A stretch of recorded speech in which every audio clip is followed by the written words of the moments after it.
La première entrée du trouble dissociatif de l'identité, c'est sous l'appellation trouble de la personnalité multiple. C'est en effet dans les années 80 dans le DSM-3.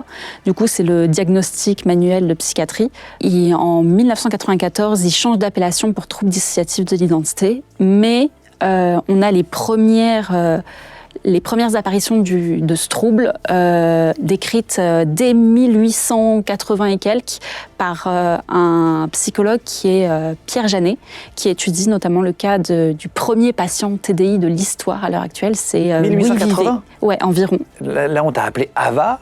Ton prénom, c'est Lola. T'as demandé ce qu'on t'appelle Ava. C'est ton pseudo sur les réseaux. Explique-nous pour bien comprendre. En gros, Lola, c'est juste le nom qu'on m'a donné à la naissance. Comme toi, tu t'appelles Guillaume sûrement parce que tes parents l'ont décidé. Le problème, c'est que dans mon trouble, donc, il y a différentes parts qui ne se reconnaissent pas du tout dans ce prénom. Et il y a très longtemps, quand on s'est un peu rendu compte de ce qu'on vivait, en fait, il nous fallait un nom commun pour que les personnes qui nous sont très proches, qui savent, puissent, si elles ne nous reconnaissent pas, avoir un prénom commun pour dire je ne sais pas qui tu es, mais tu es Ava parce que tu es la personne physique, on va dire.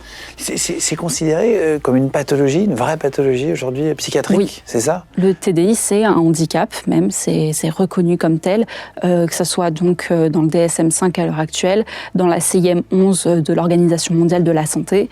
On peut être reconnu handicapé auprès, par exemple en France, de la MDPH. Il y a des démarches qui se font notamment majoritairement sur les symptômes, mais c'est quelque chose de reconnu, qui est un fait scientifique et qui est, à l'heure actuelle, impossible de le remettre en question avec tous les travaux qu'on a à l'heure actuelle.